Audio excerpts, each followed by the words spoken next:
आरक्षणाच्या इतिहासामध्ये दादाचं या ठिकाणी विजय उत्सवामध्ये त्यांचा मोठा सहभाग होता आणि मुंबईमध्ये दादांनी अख्ख्या पावसामध्ये मनोज दादा जरांगे पाटील यांच्या सपोर्ट केलेला आहे। आता एकंदरीत जो आनंद उत्सव झालेला आहे त्या संदर्भात आपण दादाशी आज चर्चा करणार आहोत।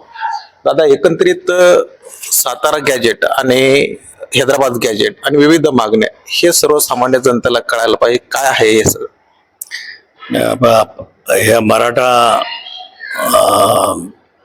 मराठाचं मुंबईमध्ये जे आंदोलन झालं ते संघर्ष योद्धा मनोज दादा जरांगे यांच्या नेतृत्वाखाली संपूर्ण महाराष्ट्राच्या कानाकोपऱ्यातून मराठा बांधव मुंबईकडे आले, मोठ्या संख्येने आले आणि त्यांनी त्या ठिकाणी आमरण उपोषणाला सुरुवात केली।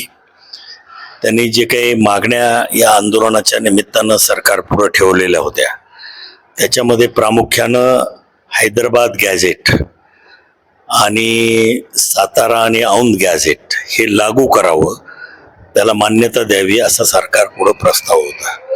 आता हे जे काही हैदराबाद गॅझेट आपण म्हणतो ते पूर्वी मराठवाडा हा निजामाच्या अधिपत्याखाली होता आणि त्यामुळं निजाम राजवटीमध्ये जे काही सर्वे झाले किंवा जनसंख्या मोजली गेली, एकंदरीतच गॅझेटमध्ये प्रत्येक जिल्ह्याची माहिती, पॉप्युलेशनमध्ये कुणबी किती आहेत, मराठा किती आहेत, ब्राह्मण किती आहेत, मुस्लिम किती आहेत, ख्रिश्चन किती आहेत, हे सगळं काही त्याच्या नोंदी त्या ठिकाणी झालेल्या आहेत।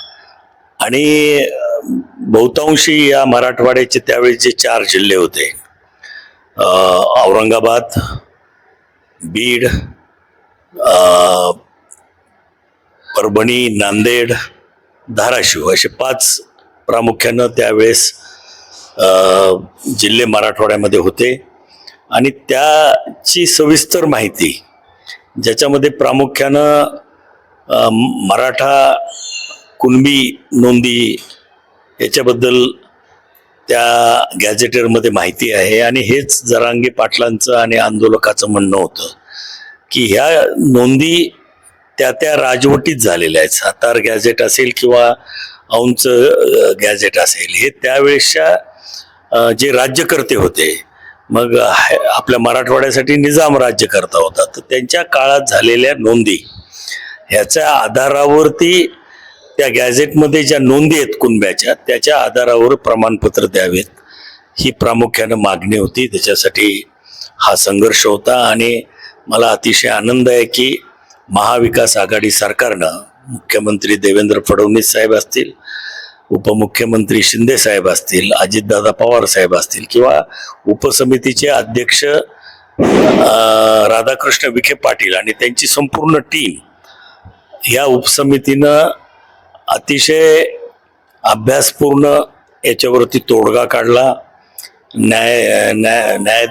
निवृत्त न्यायाधीश शिंदे साहेब, विविध खात्याचे सचिव यांनी सुद्धा यामध्ये सहभाग घेतला आणि एक अतिशय चांगला तोडगा या आंदोलनाच्या निमित्तानं काढला गेला। त्याच्यामध्ये हैदराबाद गॅझेटियर, सातारा गॅझेटियर, औंधचं गॅझेटियर हे लागू करण्याचा निर्णय घेतला आणि त्यामुळं आता बऱ्याच मोठ्या प्रमाणामध्ये त्याचा उपयोग हा मराठा समाजातील जे कुणबी प्रवर्गात जायला त्याचा मोठ्या प्रमाणात उपयोग होणार आहे आणि त्यामुळं बहुतांश प्रश्न निकाली निघतील। आज उपसमितीनं गाव पातळीवर सुद्धा कमिटी केली आहे, तालुका पातळीवरती कमिटी केली आहे, नंतर न्यायाधीश शिंदे साहेबांच्या अध्यक्षतेखालील कमिटीला परत नोंदी शोधण्यासाठी परत त्यांनी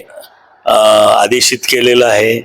उर्दू असेल, मोडी लिपी असेल किंवा पारशी, या ज्या 3 भाषेमध्ये प्रामुख्यानं हे जुनं रेकॉर्ड सापडतं, त्या भाषेचे जे तज्ज्ञ आहेत त्यांच्याही नेमणुका सरकारच्या मार्फत करण्यात येणार आहेत, जेणेकरून हे जे रेकॉर्ड आहे मोडी भाषेतलं किंवा पारसी भाषेतलं किंवा उर्दू भाषेतलं, हे मोठ्या प्रमाणामध्ये त्या नोंदी शोधण्यामध्ये त्याची मदत होणार आहे।